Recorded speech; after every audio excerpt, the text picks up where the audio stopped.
ओम श्री गणेशाय नमः। हर हर महादेव। प्रिय भक्तजनों, आज सुनिए शिव महापुराण कथा में कल से आगे का वृत्तांत। ब्रह्मा जी कहते हैं, नारद, भगवान शंकर के अपने स्थान को चले जाने पर सखियों सहित पार्वती जी भी अपने रूप को सफल करके महादेव जी का नाम लेती हुई पिताजी के घर चली गई। पार्वती जी का आगमन सुनकर मैना और हिमाचल दिव्य रथ पर आरूढ़ होकर हर्ष से विह्वल होकर उनकी अगवानी के लिए चले। पुरोहित, पुरवासी, अनेक सखियां तथा अन्य सब संबंधी भी आ पहुँचे। पार्वती जी के सारे भाई मैनाक आदि बड़ी प्रसन्नता के साथ जय जयकार करते हुए उन्हें घर ले आने के लिए गए।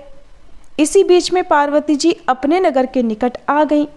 नगर में प्रवेश करते समय शिवा देवी ने माता पिता को देखा, जो अत्यंत प्रसन्न और हर्ष से विह्वल चित्त होकर दौड़े चले आ रहे थे। उन्हें देखकर हर्ष से भरी काली ने सखियों सहित प्रणाम किया। माता पिता ने पूर्ण रूप से आशीर्वाद देकर पुत्री को हृदय से लगा लिया और ओ मेरी बच्ची ऐसा कहकर प्रेम से विह्वल होकर रोने लगे।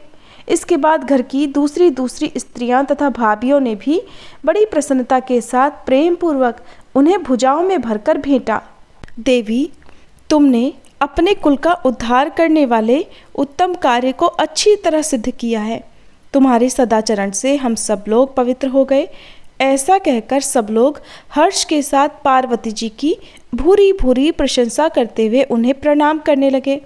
लोगों ने चंदन और सुंदर पुष्पों से शिवा देवी का सानंद पूजन किया। उस अवसर पर विमान पर बैठे हुए देवताओं ने पार्वती जी को नमस्कार करके उन पर पुष्पों की वर्षा करते हुए स्तुति की। ब्रह्मा जी कहते हैं, नारद, उस समय तुम्हें भी एक सुंदर रथ पर बिठाकर ब्राह्मण आदि सभी लोग नगर में गए। इसके बाद हिमवान प्रसन्न मन से सबका आदर सत्कार करके गंगा स्नान के लिए गए। इसी बीच में सुंदर लीला करने वाले भक्त वत्सल भगवान शंभु एक अच्छा नाचने वाला नट बनकर मेनका के पास गए। उन्होंने बाएं हाथ में सींग और दाहिने हाथ में डमरू ले रखा था। पीठ पर कथरी रख छोड़ी थी। लाल वस्त्र पहने वे भगवान रुद्र नाच और गान में अपनी निपुणता का परिचय दे रहे थे।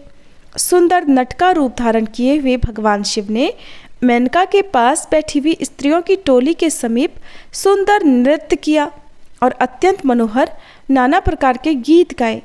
उन्होंने वहाँ सुंदर ध्वनि करने वाले श्रृंग और डमरू को भी बजाया तथा नाना प्रकार की बड़ी मनोहारिणी लीलाएं की। नटराज की उस लीला को देखने के लिए नगर के सभी स्त्री पुरुष और बालक और वृद्ध भी सहसा वहां आ पहुँचे। मुने उस सुमधुर गीत को सुनकर और उस उत्तम मनोहर नृत्य को देखकर वहां आए हुए सब लोग तत्काल मोहित हो गए। मैना भी मोहित हो गई। उधर पार्वती जी ने अपने हृदय में भगवान शंकर का साक्षात दर्शन किया।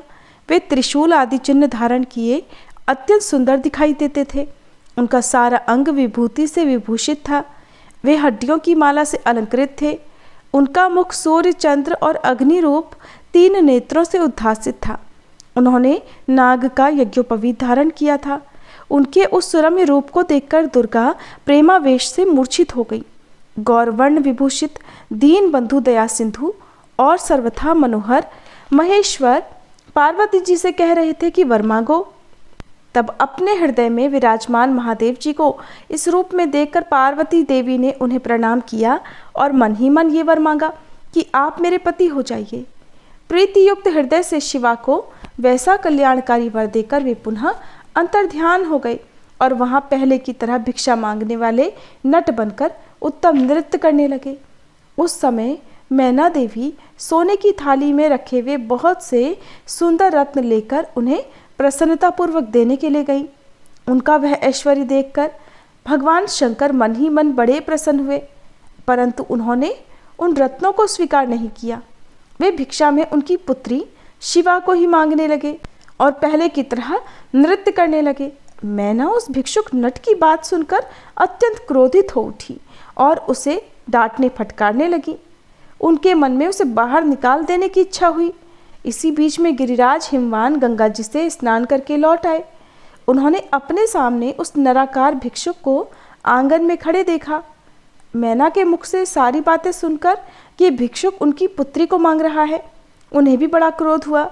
तब उन्होंने अपने सेवकों को आज्ञा दी कि तुरंत इस नट को बाहर निकाल दो। मुनिश्रेष्ठ, वे नटराज विशालकाय अग्नि की भांति अपने उत्तम तेज से प्रज्वलित हो रहे थे। उन्हें छूना भी कठिन था, इसलिए कोई भी उन्हें बाहर नहीं निकाल सका। फिर तो नाना प्रकार की लीलाओं में विशारद उन भिक्षुक शिरोमणि ने शैलराज को अपना अनंत प्रभाव दिखाना आरंभ किया। हिमवान ने देखा कि भिक्षुक ने वहाँ तत्काल ही भगवान विष्णु का रूप धारण कर लिया है और उनके मस्तक पर किरीट, कानों में कुंडल और शरीर पर पीतवस्त्र शोभा पा रहे हैं। उनकी 4 भुजाएं हैं। हिमवान ने पूजा के समय गदाधारी श्रीहरि को जो जो पुष्प आदि चढ़ाए थे वे सब उन्होंने भिक्षुक के शरीर और मस्तक पर देखे। इसके बाद सुंदर लीला करने वाले उस भिक्षु शिरोमणि ने हिमवान और मैना से दुर्गा को ही भिक्षा के रूप में मांगा, दूसरी कोई वस्तु ग्रहण नहीं की। परंतु शिव जी की माया से मोहित होने के कारण शैलराज ने उनकी उस प्रार्थना को स्वीकार नहीं किया। फिर भिक्षु ने कोई वस्तु नहीं ली और वे वहाँ से अंतर्ध्यान हो गए। तब मैना और शैलराज को उत्तम ज्ञान हुआ और वे सोचने लगे कि भगवान शिव हमें अपनी माया से छलकर अपने स्थान को चले गए। ये विचार कर उन दोनों की भगवान शिव में पराभक्ति हुई, जो महान मोक्ष को प्राप्ति कराने वाली और दिव्य तथा संपूर्ण आनंद देने वाली है। ब्रह्मा जी कहते हैं, ब्रह्मा जी नारद जी से बोले कि पार्वती जी की शिव जी में भक्ति को देखकर इंद्र आदि देवता सोचने लगे कि हिमाचल कन्यादान करके दुर्लभ मोक्ष के अधिकारी बन जाएंगे, वह दिव्य रूप धारण करके शिवलोक में पहुंच जाएंगे। ये बात ठीक नहीं है। इतना सोचकर वे गुरु बृहस्पति की सेवा में गए और उन्हें पूरे समाचारों से अवगत कराया। बृहस्पति जी ने उन्हें बताया कि आप लोग इस प्रकार भगवान शिव की निंदा ना करें, वैसे भी ये तो मेरे वश की बात नहीं है। तब देवतागण ब्रह्मा जी के पास जाकर उनसे बोले कि हे ब्रह्मा जी, कोई ऐसा उपाय कीजिए जिससे हिमाचल शिव जी को कन्यादान ना कर सके। ब्रह्मा जी ने नाराज होकर कहा कि क्या मैं ऐसा करके नरकगामी बनूं? तुम स्वयं ही शिव जी के पास क्यों नहीं चले जाते जिससे तुम्हारा मनोरथ पूरा हो जाए।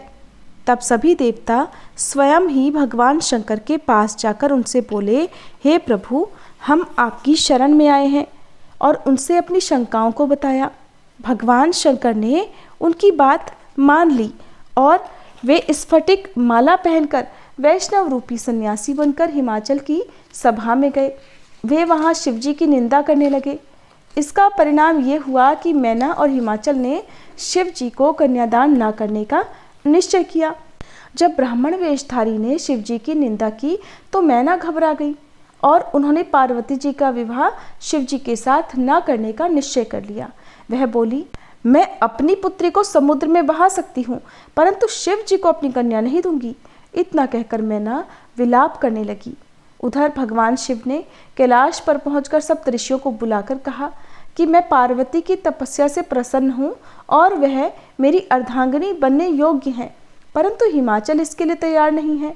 तुम वहाँ जाकर हिमाचल और मैना को समझाओ जिससे वे पार्वती का विवाह मेरे साथ कर दें। सप्तऋषि हिमाचल के पास गए। हिमाचल ने सप्तऋषियों का आदर सत्कार किया, उन्हें आसन प्रदान करके उनके पधारने का कारण पूछा। सप्तऋषि बोले, हे हिमाचल, तुम पार्वती जी का हाथ भगवान शंकर को सौंप दो। शंकर भगवान त्रिलोकी के पिता हैं और माता पार्वती हैं, इससे तुम्हारा जीवन सफल हो जाएगा। हिमाचल बोले, आप सत्य कह रहे हैं, परंतु अभी अभी एक वैष्णव ब्राह्मण ने आकर मुझे उनके दोषों से अवगत कराया है, जिसके कारण पार्वती की माता मैना कोप भवन में बैठी हैं। उनका विचार है कि अब किसी भी कीमत पर उनके साथ अपनी बेटी का विवाह नहीं करना है। ये सुनकर सप्तऋषियों ने अरुंधति को मैना के पास समझाने के लिए भेजा। देवी अरुंधति ने मैना को समझाया और पार्वती जी तथा शिव जी के विषय में यथार्थ ज्ञान से परिचित कराया। ऋषियों ने भी हिमाचल को समझाया कि शिव जी को अपना दामाद बनाकर जीवन को सफल बनाओ। उन्होंने समझाया कि ब्रह्मा और विष्णु उनके ही अंग हैं और धनपति कुबेर उनके सेवक हैं। यदि तुमने प्रेम पूर्वक कन्यादान ना किया तो वे बल प्रयोग करके तुम्हारी कन्या को अपनी पत्नी बना लेंगे। पार्वती तो जन्म जन्मांतर से उनकी ही पत्नी है। ऋषियों ने हिमाचल को बताया। राजा अनरण्य ने भयभीत होकर अपनी कन्या ब्राह्मण को देकर अपनी तथा अपने परिवार की रक्षा की थी। राजा अरण्य का नाम सुनकर हिमाचल ने ऋषियों से उनकी पूरी कथा सुनाने का आग्रह किया। वशिष्ठ मुनि ने बताया कि 14वें मनु का नाम सावर्णी था। उन्हीं के वंश में राजा अनरण्य हुए थे। वे भगवान शिव के अनन्य भक्त थे। वे 7 द्वीपों के अधिपति थे। उन्होंने भृगु जी को अपने कुल का आचार्य बनाकर 100 यज्ञ किए। उनके 5 रानियां थीं। उनके 100 पुत्र तथा 1 पुत्री थी। पुत्री का नाम पद्मा था, जो लक्ष्मी के समान सुंदर थी। एक बार पिप्पलाद ऋषि ने एक व्यक्ति को जंगल में अपनी स्त्री के साथ विहार करते देखा। उसे देखकर ऋषि के मन में काम वासना जागृत हो गई। उनके मन में भी स्त्री प्राप्त करने की इच्छा होने लगी।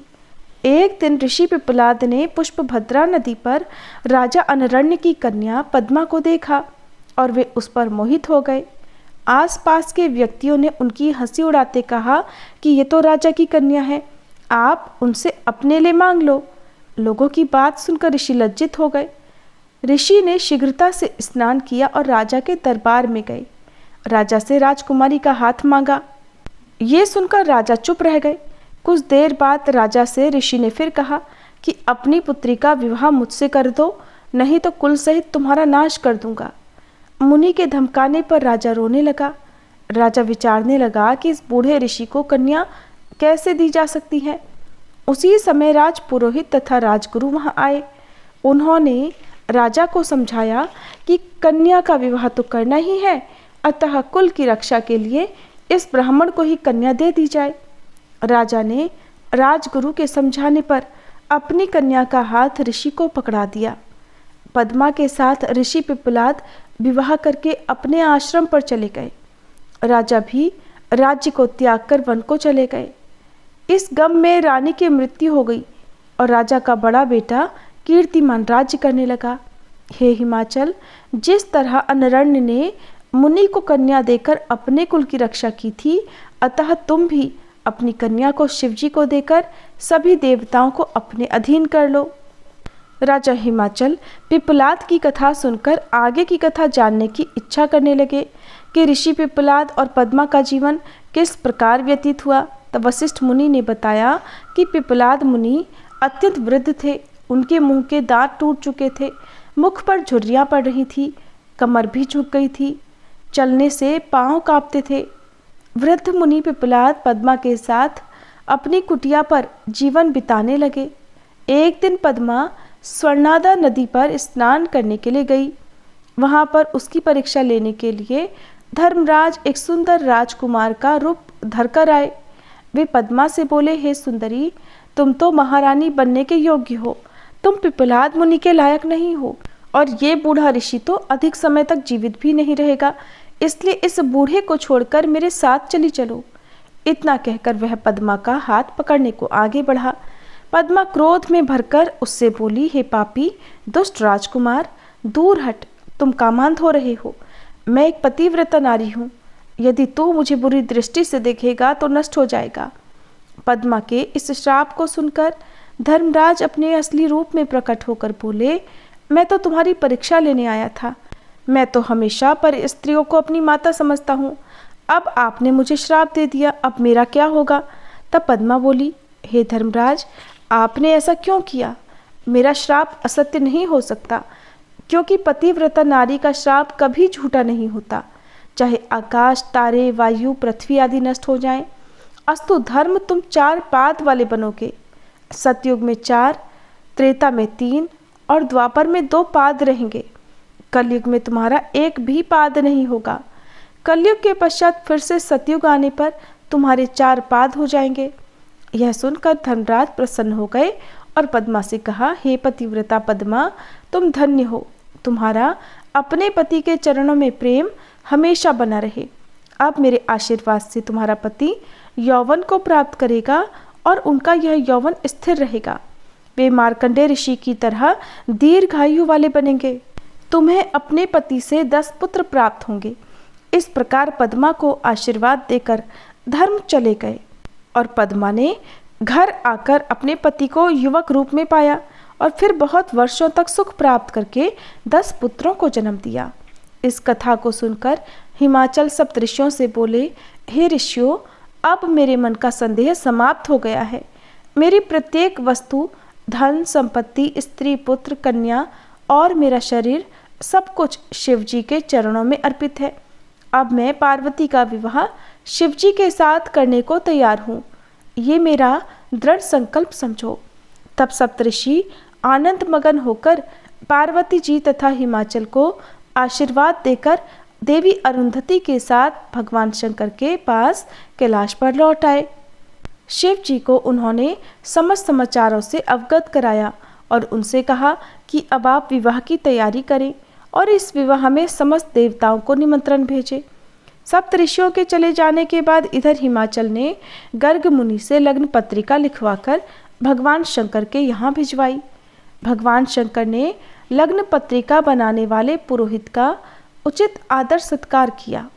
इसके पश्चात हिमाचल ने विवाह की सामग्री एकत्रित की और मंदराचल, चित्रकूट, त्रिकूट, विंध्याचल, अस्तांचल, उदयाचल, श्रीगिरी, वेंकट आदि पर्वत तथा गंगा आदि सभी नदियां हिमाचल के यहाँ निमंत्रित होकर उपस्थित हुईं। हिमाचल ने उनका आदर सत्कार करके उन्हें उचित स्थानों पर ठहराया। इसके पश्चात हिमाचल ने विश्वकर्मा जी को बुलाकर आगंतुकों के ठहरने के लिए भवन बनवाए। विश्वकर्मा जी ने विवाह मंडप की अनोखी रचना की। विवाह मंडप 10,000 योजन लंबा चौड़ा था, जो 40,000 कोस तक फैला हुआ था। उस मंडप में विश्वकर्मा जी ने तरह तरह के स्थावर, जंगम, पुष्प, स्त्री, पुरुष, श्री विष्णु, इंद्रदेव, नंदीश्वर, लक्ष्मी जी आदि की मूर्तियां बनाई, जो रत्नों से जड़ित स्वर्ण से बनाई हुई थी। वहां जल में थल और थल में जल की भ्रांति होती थी। उसे देखकर दर्शकों का मन भी प्रफुल्लित हो जाता था। कैलाश पर भगवान शंकर ने लग्न पत्रिका के अनुसार रीति रिवाज करके नारद जी को बुलाकर कहा, हे नारद, तुम मेरी ओर से श्री ब्रह्मा, श्री विष्णु, सब देवताओं, मुनियों, सिद्धों, ऋषियों और गंधर्वों आदि को विवाह का निमंत्रण स्वयं देकर आओ और उनसे कहना कि वे सब अपने अपने वाहनों पर परिवार सहित विवाहोत्सव में शामिल हों। निमंत्रण पाने पर श्री ब्रह्मा, श्री विष्णु देवता आदि सभी अपने अपने वाहनों पर सवार होकर कैलाश पहुंच गए। इसके बाद लोकाचार रीतियां की गई तथा शिव जी का श्रृंगार किया गया। उनके तीसरे नेत्र ने मुकुट का कार्य किया, चंद्रमा का तिलक धारण किया, कंठ में पड़े सर्पों ने फनों को ऊंचा उठाकर कानों में कुंडल का कार्य किया, शरीर पर भस्म लगाई गई, बाघंबर और मृग चर्म को वस्त्रों की जगह धारण किया।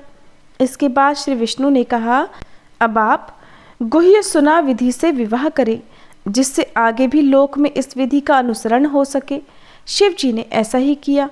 इसके पश्चात ब्राह्मणों ने स्वस्ति वाचन किया तथा मांगलिक कार्य करके शिव जी ने ब्राह्मणों को नमस्कार किया और बारात को सजाकर प्रस्थान किया।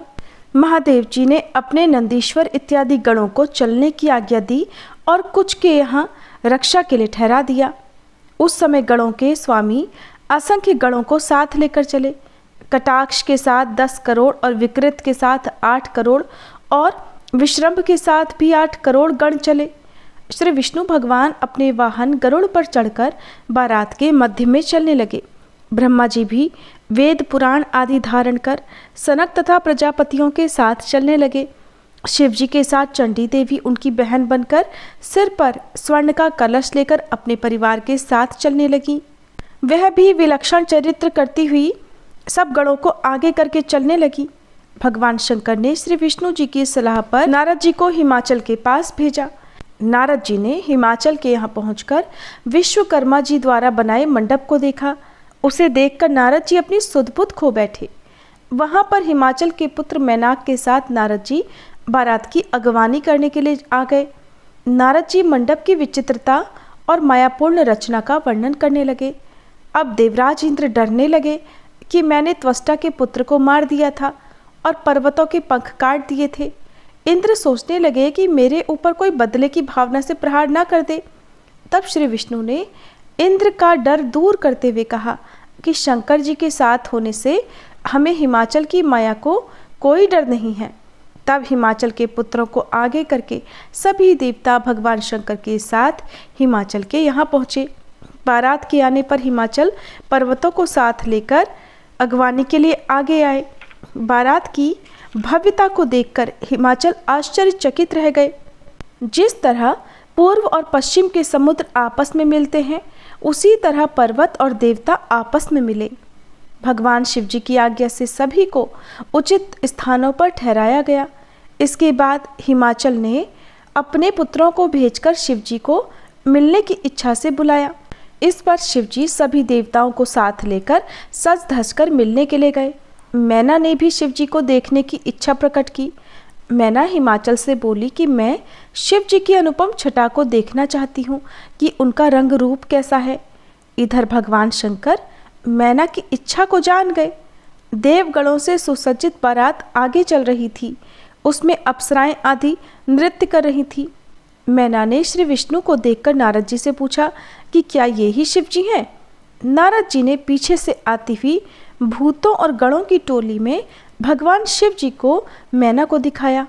उस समय शिव जी के 5 मुख, 10 भुजाएं और विरूप शरीर आदि थे।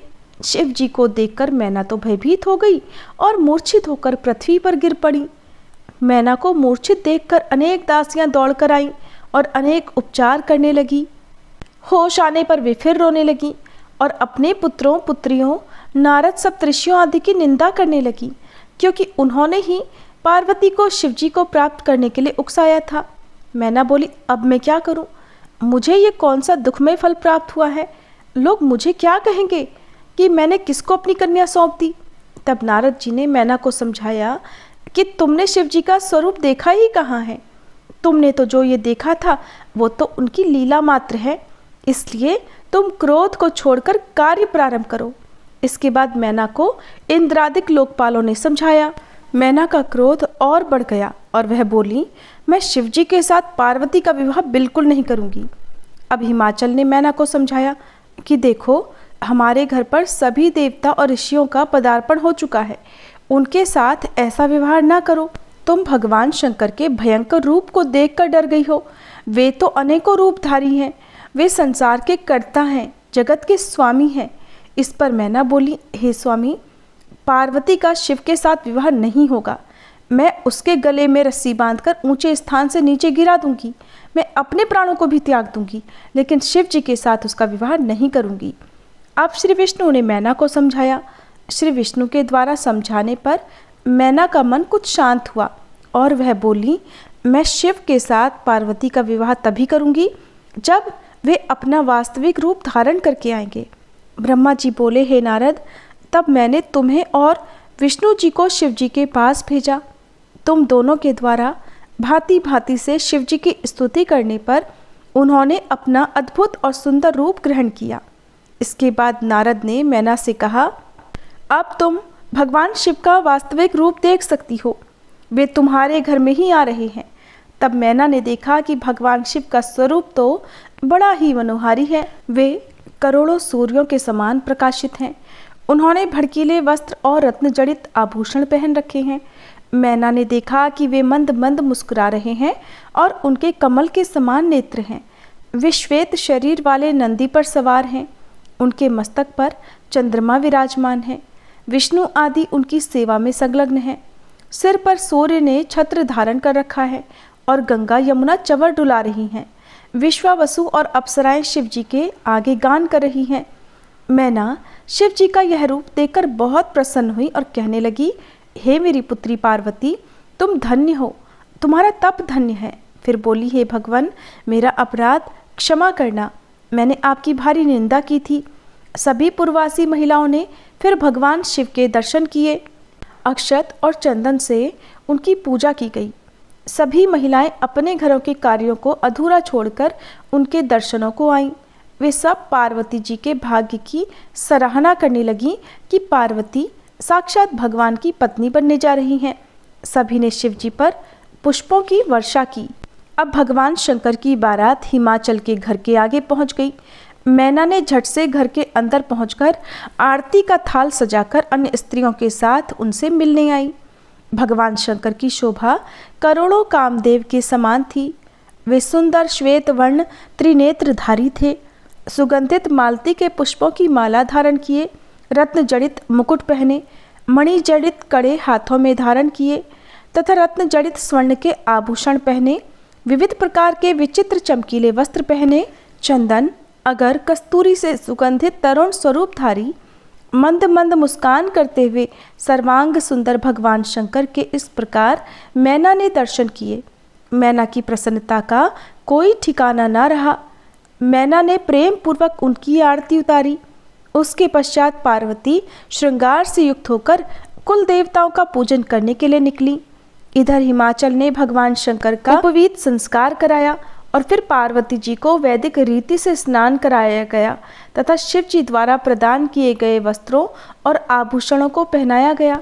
इसके बाद कुल गुरु ने हिमाचल से कहा, हे पर्वतराज, लग्न का समय निकट है, अब भगवान शंकर को बुलाया जाए। तब ब्राह्मणों तथा हिमाचल के पुत्रों और सगे संबंधियों ने भगवान शंकर, श्री विष्णु आदि देवताओं से कन्यादान करने के लिए पधारने को कहा। तब सभी देवताओं के साथ भगवान शंकर नंदी पर सवार होकर हिमाचल के घर को चले। पार्वती जी की माता मैना स्वर्ण कलश लिए हिमाचल की बाईं ओर आकर बैठ गईं। हिमाचल ने शिव जी से कहा, भगवान, अब आप कृपया अपना गोत्र, प्रवर, कुल नाम, वेद, शाखा आदि का उच्चारण करके ब्राह्मणों को बताएं। यह सुनकर नारद जी ने वीणा की झनकार करके हिमाचल से कहा कि इनका कुल गोत्र आदि क्या पूछते हो? ये तो जगत के पिता हैं, कर्ता हैं। इनका कुल और गोत्र तो नाद ही है। शिव स्वयं नादमय है और नाद स्वयं शिवमय है। इन दोनों में कोई अंतर नहीं है। इस पर हिमाचल आश्चर्यचकित रह गए। इधर देवता और ऋषि भगवान शिव की जय जयकार करने लगे।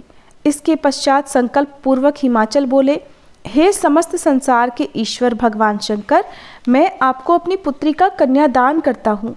आप इन्हें अपनी धर्मपत्नी के रूप में स्वीकार करें। इस प्रकार कहकर जल सहित कन्या का हाथ भगवान शंकर के हाथ में दे दिया। तभी आकाश में जय जयकार की ध्वनि गूंजने लगी। अप्सराएं नाचने लगी। हिमाचल ने रत्न आभूषण, गौवें, दासियां, हाथी, रथ आदि वस्तुएं दहेज में प्रदान की। सभी मुनिजन और देवता शिव जी, पार्वती जी का अभिनंदन करने लगे। ब्रह्मा जी ने नारद जी को बताया। इसके बाद मेरी आज्ञा से ब्राह्मणों ने अग्नि स्थापन कराया। ऋग्वेद, यजुर्वेद, सामवेद आदि वेदों से हवन कराया। पार्वती जी के भाई मैनाक ने पार्वती जी को खीलें दी। इसके बाद मर्यादा के अवतार अग्नि परिक्रमा अर्थात भांवरे करने लगे। ब्रह्मा जी ने कहा, नारद, इसके बाद शिव जी की आज्ञा से मुनियों सहित मैंने शिव शिवा विवाह का शेष कार्य प्रसन्नता पूर्वक पूरा किया। फिर उन दोनों दंपत्ति के मस्तक का अभिषेक हुआ।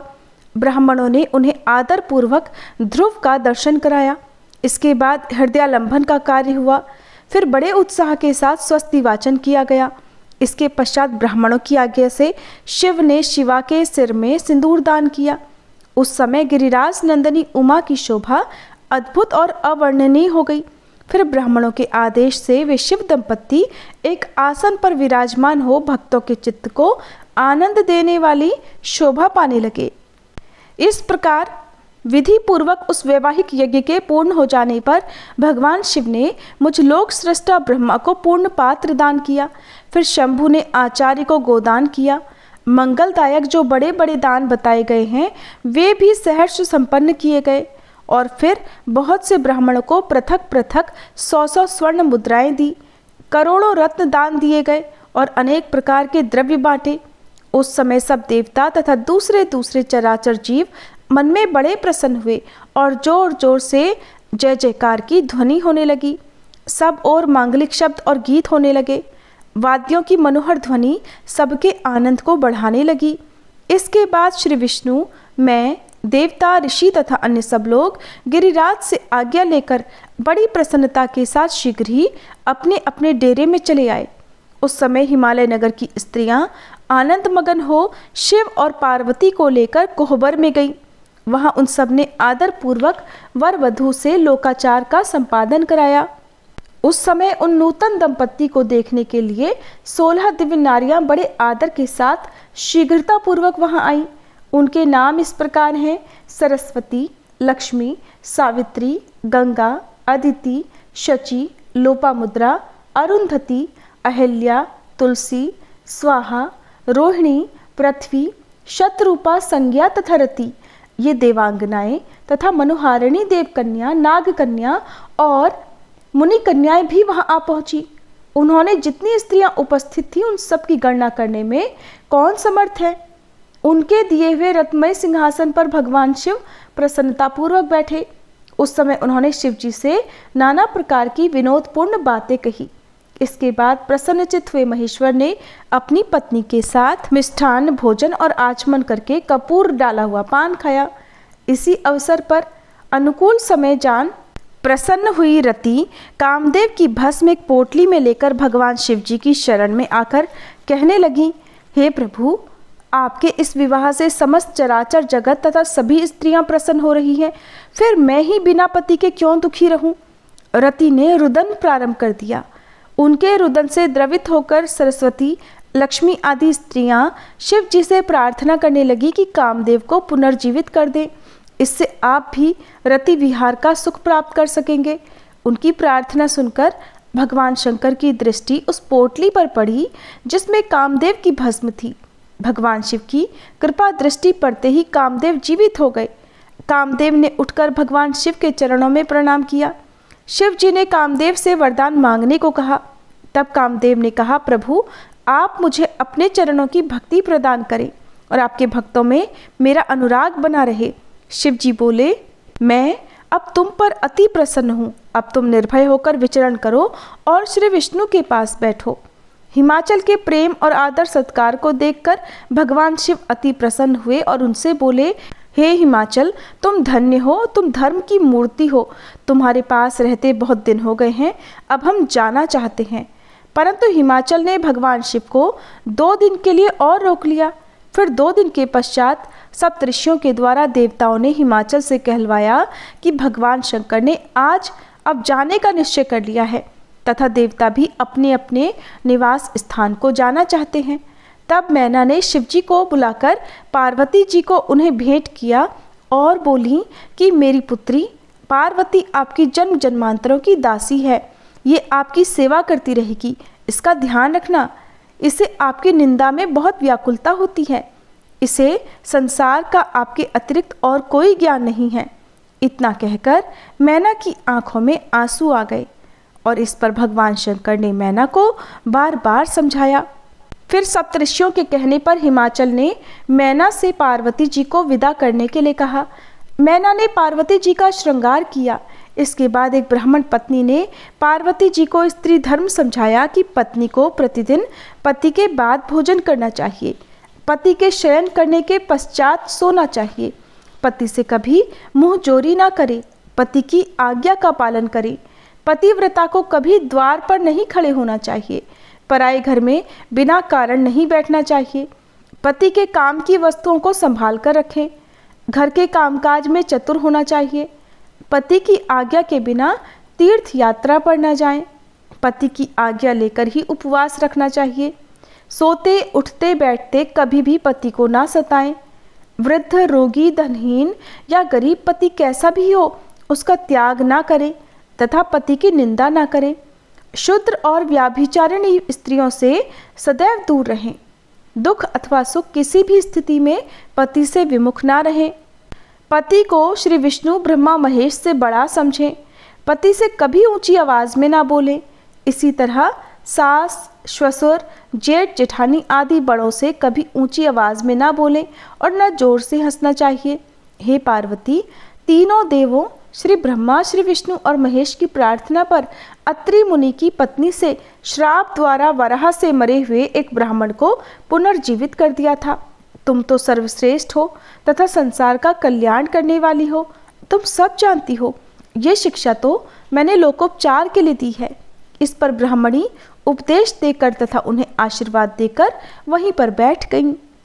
और फिर इसके बाद मैना ने पार्वती जी को पालकी में बिठाकर विदा किया। सबने पार्वती जी को आशीर्वाद प्रदान किया। हिमाचल तथा मैना ने पार्वती जी को आशीर्वाद देकर अमूल्य आभूषण और धन तथा वस्त्र आदि प्रदान किए। इसके पश्चात हिमाचल ने भगवान शिव को प्रणाम किया और श्री विष्णु आदि देवों से गले लगकर मिले। फिर सबको कुछ दूर तक छोड़ने गए तथा देवताओं से आज्ञा लेकर हिमाचल घर को लौट गए।